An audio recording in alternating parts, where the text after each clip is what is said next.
Yan pa mga bossing ko, tatanggapin ko yung challenge. Sabi, ma mag-video po kayo, dyan po kayo matulog ng gabi. Ngayon, sa akin okay lang, pero hindi ko alam sa anak kong bunso kasi hindi makakatulog nang hindi ako nakayakap. Na parang nililingkis nga po nila ako mga bossing ko, silang dalawa ni Joey nung nabubuhay pa po sila. Yung mister ko nasisikipan, at saka yung mga anak ko nasisikipan. Kaya ang ginawa po ng anak ko, sabi, Daddy, doon na lang daw sa salas. Kaya yung parang kahit nung nawala si Joelyn mga bossing ko, kasi yung mister ko, parang naaawa naman ako na nagsusulo siya po doon. Kaya tinatabihan namin doon, kung makikita nyo, naglalatag po kami doon. Pero yung doon sa kama, may kama po kami. Parang naawa lang po kami ng anak ko, kaya doon kami lagi natutulog. Ngayon pa mga bossing ko, may nagsabi sa akin, challenge daw po mga bossing ko, or kaya isang gabi dito ako matulog. O, yan. Ngayon, titignan ko rin po kung hanggang saan yung anak ko na bunso, kung hanggang anong oras po siya, kaya niya na hindi ako kasama. Pero kung sa akin lang din, kaya ko naman mga bossing ko, lalo na ganyang kaganda yung nakikita ko habang nandito ako nakahiga mga bossing. Yan po mga bossing, o di ba ang ganda na nasa paligid ko. May mga binili pa nga akong ganyang bulaklak mga bossing ko na plastic. Na dito ko siya ilalagay mga bossing. Kasi kung tunay na bulaklak, pwede po siyang mag-melt lalo sa init ngayon. Tapos masira yung mga picture po niya. Ngayon, yun, sa akin di ako natatakot. Gusto ko pa nga po na magpakita sa akin yung anak ko. Gusto ko pa nga po na makita ko siya. Kaso lang, wag niya akong gugulatin. Halimbawa dito, sabihin ko, anak, dito gusto ko tang makita, gusto ko tang maramdaman. Ayun, okay lang po sa akin po yun. Kung okay lang sa kanya, mga bossing. Ngayon pa mga bossing ko, dahil nga po sa vlogger po yung aking anak, siya po ay kumbaga may katigasan din ang mukha kagaya ko mga bossing, hindi nahihiya sa camera yan, pero sa personal may pagkamahiyain po yan, pero kapag ka naka-close nyo, hindi po siya mahihiyain, masayahin po siyang bata mga bossing, mahilig din siya makipag-banding, mahilig siya, friendly po siya, marami rin po siya mga kaibigan. Ayan, ngayon po mga bossing ko, siguro mamayang gabi, siguro kasi 9 ako natutulog kasi nga po napakaaga kong gumigising. Ngayon pa mga bossing, dito ako punta ako ng 9 dito. Ngayon, titingnan ko din po kung makakatulog din ako mag-isa. At ayun, pero hindi ako natatakot. Yun nga lang, siguro baka mag-iiyak lang po ako dito na mag-iiyak kasi namimiss ko. Pero tignan ko kung ang mister ko ay sasamahan ako or yung anak ko. Kung sasama sa akin dahil hindi nga po rin sila makakatulog na wala ako doon sa tabi po nila, titignan ko din po mga bossing. Ngayon pa mga bossing, mamayang gabi, pero siguro kinabukasan ko na i-upload po yun, yung aking pong pagtulog po dito mga bossing.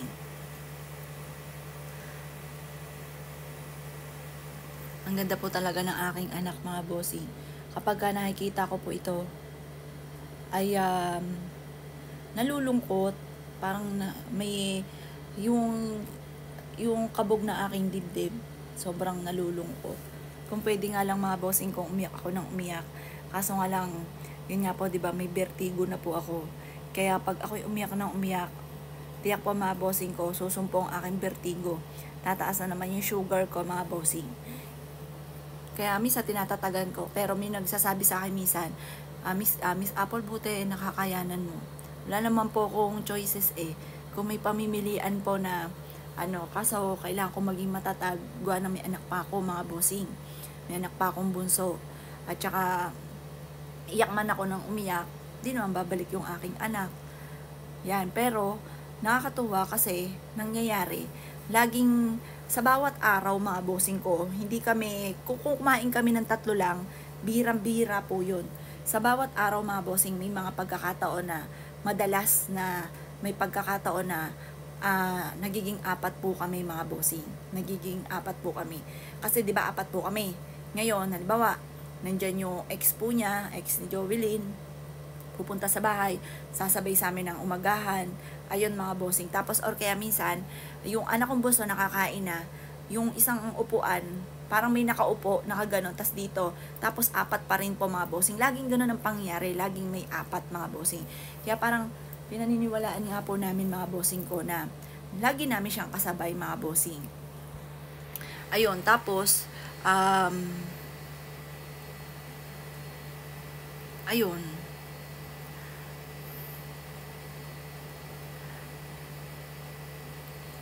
Yung sabi nga po ng ex-boyfriend po niya na dito daw po nagagawa ni Jovelyn ang lahat. Parang malaya dito si Jovelyn na nagkaroon siya ng sariling kwarto.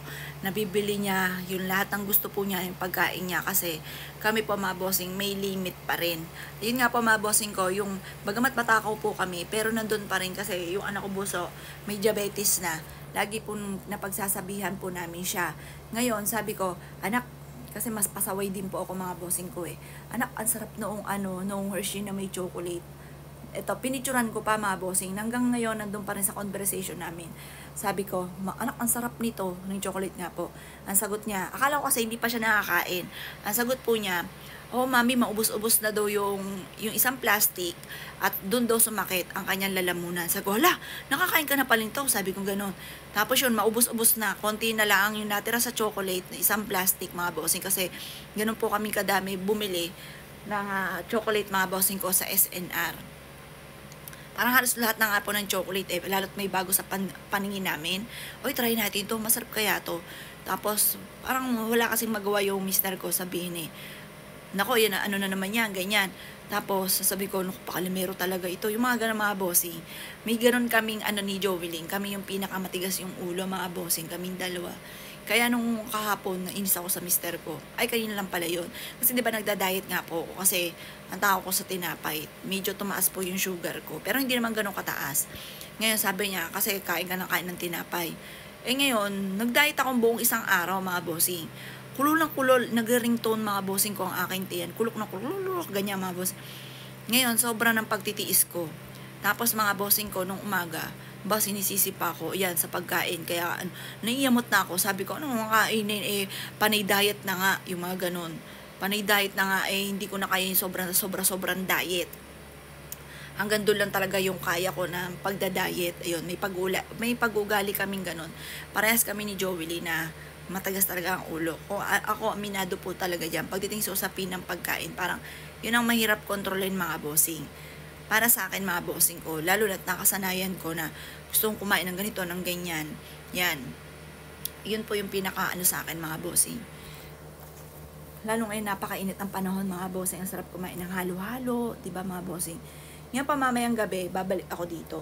Tutulog po kami dito or tutulog ako mga bossing. Pero kung sinundan nila ako mga bossing ko, sasama ko po sila.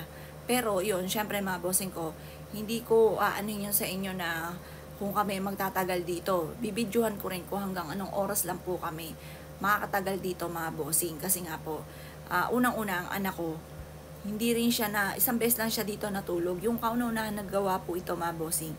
Yung anak kong panganay, sabi niya, testing daw sila matulog dito. Tapos bumili pa sila mga bossing ko ng ano bang tawag doon, yung parang TV, yung projector, yon. Nanood po sila dito. Tapos pinakita niya sa akin, dito niya inilagay yung projector, dyan nakalagay yung nanonood po sila. Tapos, may CCTV naman po dito, mga bossing yan yung CCTV. Ngayon pa mga bossing ko, napaiyak pa nga po ako noon kasi first time na hindi ko sila katabi. First time ko na hindi sila katabi sa kama dati na nabubuhay pa si Jovelyn. Sabi ko, nakakalungkot. Tapos yung anak kong bunso, pagdating sa bahay, nung umuwi ng kinaumagahan, hindi daw siya masyado nakatulog or kaya pagka mag-outing po kami dapat balikan kasi hindi talaga rin po siya nakakatulog. Ewan ko lang din, kaya hindi ako magsisinungaling sa inyo kung kami magtatagal dito, pero mamayang gabi mga alas 9 pag antok na ako, diretso na kami dito mga bossing. At sasabihin ko rin po sa inyo, ibibideo ko rin po kung hanggang anong oras po kami magtatagal nga po dito mga bossing, dahil baka mapuyat nga po yung anak ko dahil hindi po siya sanay matulog sa iba. Sanay lang po siya lagi doon mga bossing ko sa kabila. Kasi magkaibang bahay nga po ito mga bossing. Pero magkatabi lang po siya. Over the bakod lang. Yan mga bossing. Sobrang miss ko na yung anak ko. Yung anak ko, yun yung tipo na pagalitan mo. Pagalitan mo, maya-maya lang. Hindi siya kikibo. Tapos maya-maya, magsusorry niya na magsusorry. Ganun po siya.